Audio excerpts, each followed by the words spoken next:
Please join me in warmly welcoming to this stage the president of the New York Public Library, Paul LeClerc, and André Aciman. So this is a novel about a romance, but also a romance that is frozen in time for 7 days. But there's sort of a moment of drama when she's ready but he isn't.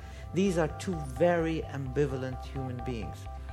And I understand ambivalence because I live ambivalent. The character is constantly trying to second guess what's going to happen to him, and therefore he tries to play out the scene in his head so that he can react to it. Of course, he's dealing with somebody who's far cleverer than he is. Mm-hmm. So every two seconds, she's way ahead of him. So he has to restructure his whole game plan to the point where he just surrenders.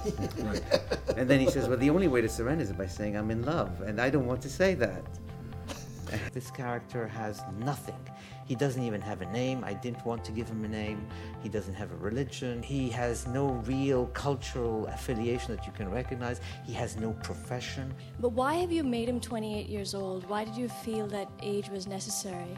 So you know he's young enough to not be totally a beginner, but not too old to be sort of totally jaded.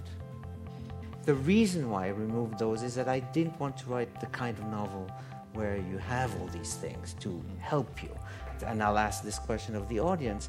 If you removed your name, your parents, your lineage, your profession, your titles, your address, then the question becomes, now tell me who you are. And you're totally baffled. You have nothing to go on. But I think that literature is always interested in asking questions that are very difficult and certainly does not want to refuses to give easy answers.